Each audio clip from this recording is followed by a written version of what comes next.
I think that this issue is more important than that.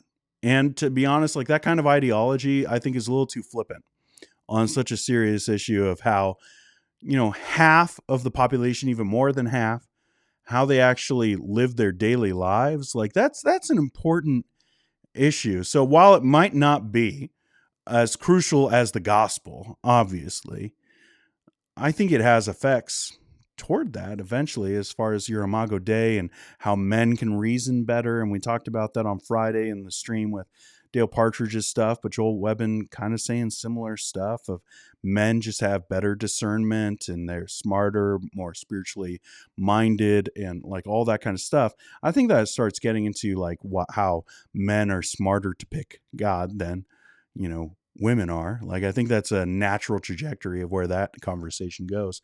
But besides that, I think it's super important that we understand what kind of burdens we are putting on women, half of the population, half of the church, to in saying like that this is necessary when it might not be.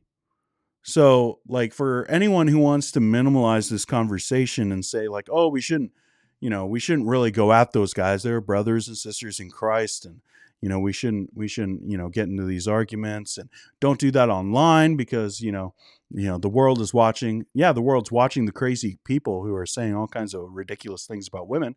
Like, they're definitely watching that, and they're waiting for people like you and me to just stand up and say like, hey, that's nuts. Like, that's pretty crazy. That's not what Christians have believed throughout 2,000 years of church history. And it's not. We've seen time and time again throughout church history where, we're elevating women. We're elevating their position. Jesus did it, right? He sends them out to go and tell the apostles.